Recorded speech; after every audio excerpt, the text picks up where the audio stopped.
and it's pretty beautiful.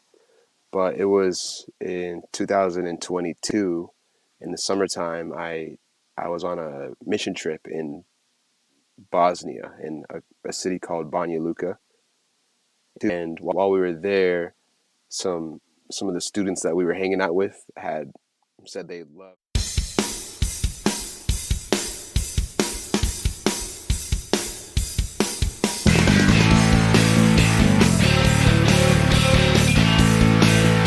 Welcome to another episode where we answer the question, who is your neighbor? And we ask, what is your story? And now, your host, LJ.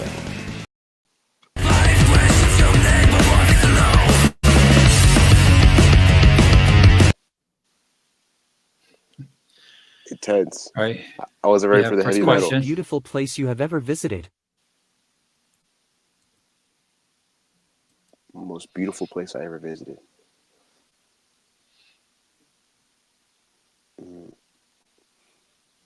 I think I went to. Oh man, there's a lot of different landscapes. I mean, we live in southern Utah. It's a pretty beautiful Right. place in itself. Well, it could be somewhere, has somewhere of special memory or whatever, or just unique to you or whatever.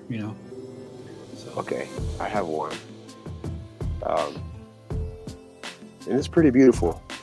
But it was in 2022 in the summertime. I was on a mission trip in Bosnia in a city called Banja Luka, and Right. while we were there, some of the students that we were hanging out with had said they loved to hike this one mountain, and they called it Banberlo.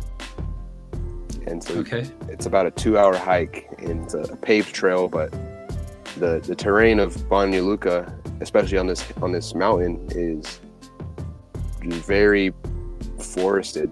So huge trees and the green canopies are kind of the ceiling. You don't really see much sky. Right. But when you get to the top, there's a statue of some warrior, and so the warrior is facing like this way, and then there's these stairs that gradually go up, and there's a platform basically on the top of the guy's head, and you can. Right. And so we hiked up there to the very top, and then as you look out, it's just green blankets of trees, and you can see the city below, and all these different little pockets of houses. And for me, being from a really desert place with a lot of dirt, that was a really beautiful moment. Right. Yeah, it's kind of nice when you get into the foresty stuff, and there's advantages of both, of hiking in the desert.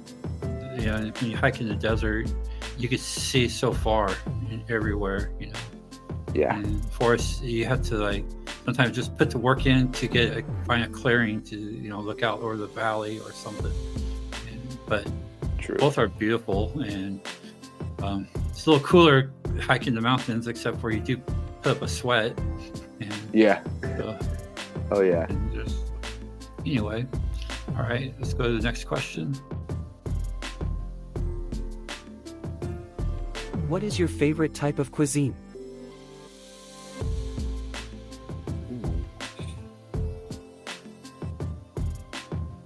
Favorite type of cuisine or favorite Right. specific dish? Either or, just something. Okay, I have a favorite specific dish. It's Right. chicken fettuccine alfredo, Huh, cool. and I started to like it from kind of the bottom tier of chicken fettuccine alfredo. My dad used to get this. He used to go to Target, and one time he bought me some chicken fettuccine alfredo from there, and I thought it was delicious. I don't know why it was so especially good, but then he would always get me that, and so now any kind that's above that is so good. Even that, because even that kind was my favorite. So that's my answer. All right. Next question here.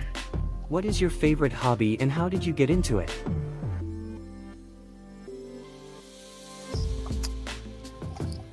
I'd say one of the hobbies that I return to a lot is longboarding. And Oh, really? Yeah. And I started in college, my first year of college. Because I know I didn't want to walk everywhere on the college campus. No, I just I just realized there's longboard skateboards, and there's also surfboards. Oh yeah. Yeah. And people like chilling on the longboard surfboards, just cruising. It's the same concept. So right. Yeah. So I wonder. I think it's got a lot of skateboarding's got the history from the surfers. Right. That they wanted to surf on land, and it probably is kind of the same thing. I don't know. I've never surfed before, but the land longboarding is my thing, and so I've been onto it for about 5 years. I just cruise. I don't like to do the huge hills. Right. Yeah. I just, when you're like starting to mention longboarding and stuff, I was like, oh, that's pretty interesting for someone in the desert, and then I realized, oh yeah, there's longboard skateboarding. Yeah, it's a longboard skateboard. Yeah. Yeah. I mean, I just forgot. I just came back from California, so I was at Huntington Beach, and so. Oh, really? So that was kind of on my mind. Have you surfed? A tiny bit, but apart from the actual surfer, just mostly dressed like that during the 70s and 80s and 90s. Oh yeah. Yeah. Okay. So, grew up in California, so. What's the surfer look? What was the surfer look in those days? Long shorts, basically blonde hair, like long blonde hair. Mine was mostly shaved with long hair over the shaved head, kind of, or flat top. But stuff like that, and kind of a lot of wild patterns back in the 90s and stuff. And there's certain brand clothing. I think popular now it's Billabong or something like that. I was just gonna say Billabong. Okay, so that was it back in the day as well. Yeah, a little bit. It was there was like OP and Lightning Bolt. Okay. Rip Curl. Rip Curl, and Body Glove. How about Hurley? So what? Hurley?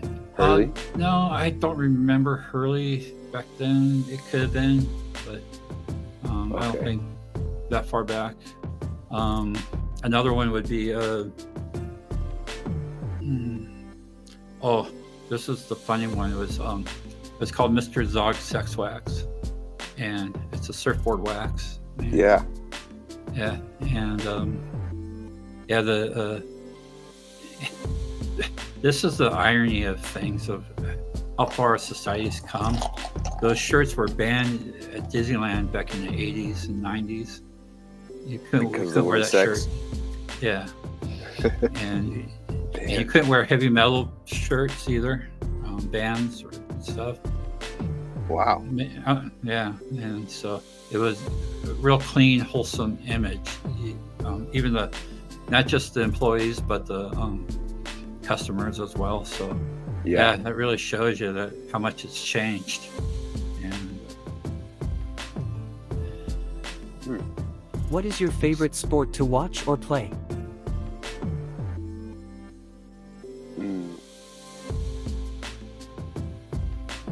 Favorite sport to watch or play? I'm gonna have to say play. I like to play sports more than I watch them. Right. And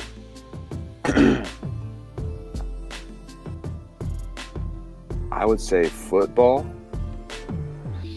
but I haven't played football, at least tackle football, in about 5 years. Did you play organized football? I did in middle school and high school. But I still like to play tag football or touch, flag football. That's my favorite. Yeah.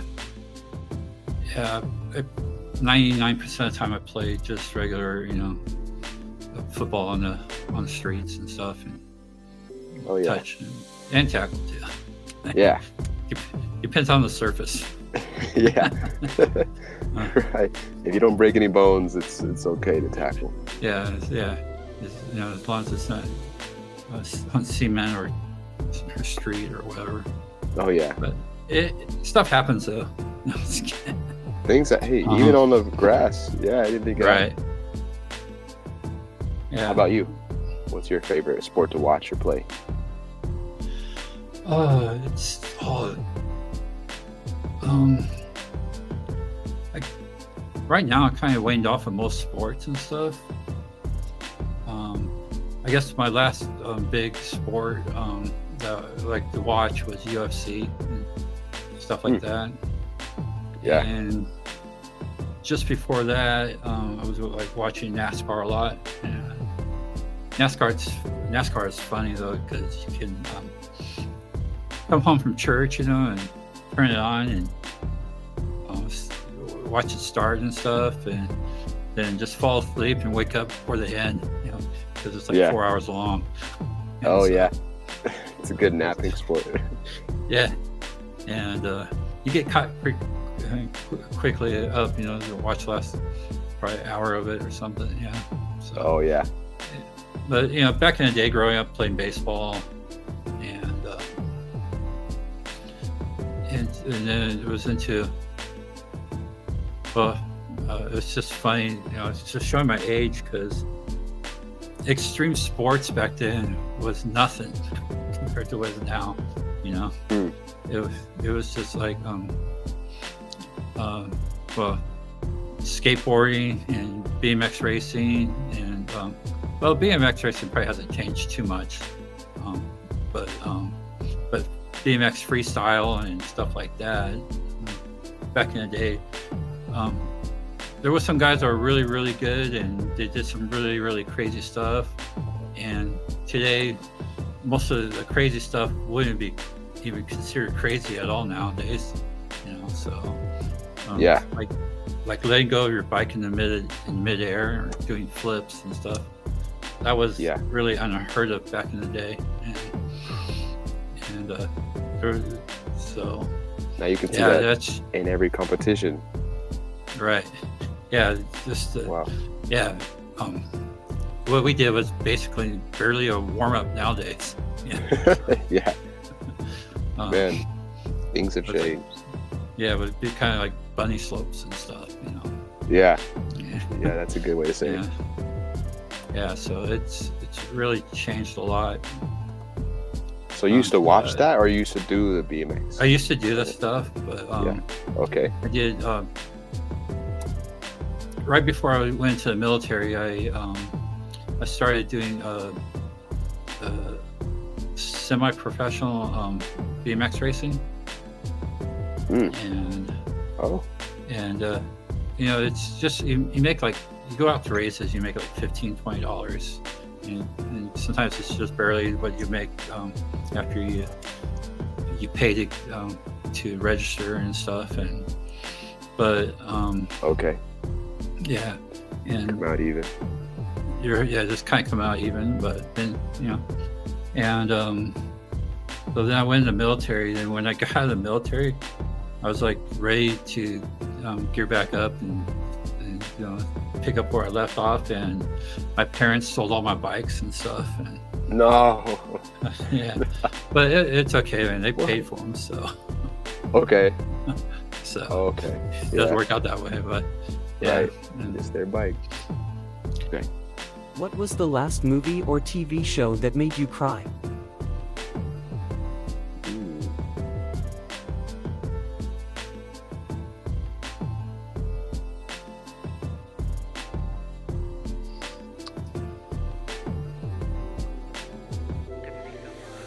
I was listening to, I think, I don't watch too many TV shows right now, but I do remember watching a movie. It was a documentary. And it was there's a group called the Free Burma Rangers, who are, they're basically a freedom fighting group that are in Thailand that are helping. In Thailand, there's a civil war, and Thailand is a bordering country to a country called Burma, which has a civil war that's, I think it's gone maybe 80 years or so. It's the longest running civil war that's still active today. And so basically the Free Burma Rangers are a family that have grown into an organization that train the locals to fight back against, the government that's trying to kill them. And they do a lot of relief work, and they're in a lot of the major conflicts out there in the Middle East too. And so it was just a story of this family, but also you just see I think I cried from the inspiration of how hopeful it was that there's that amount of good happening there, but also just the sadness of how there's an overwhelming amount of evil out there that people are suffering from. And I definitely cried a lot during that documentary. Right. So yeah, Dave is a really good guy and stuff. Okay, yeah, you know of Dave. Yeah. He comes to our church every once in a while, and I mean, when they come through town, and so yeah, he's a really good guy. And you're right, it's a genocide that's going on in Burma, and and it's been going on since I think the late 50s. Okay. Yeah. And they what they do is they help relocate the indigenous people the tribes that are there. So when they hear the armies are coming in, they get them out, and they get them out as fast as they can, but no one's ever left behind, and so they stay behind with the slowest person, and they've been doing that method now. They're in Sudan and Syria.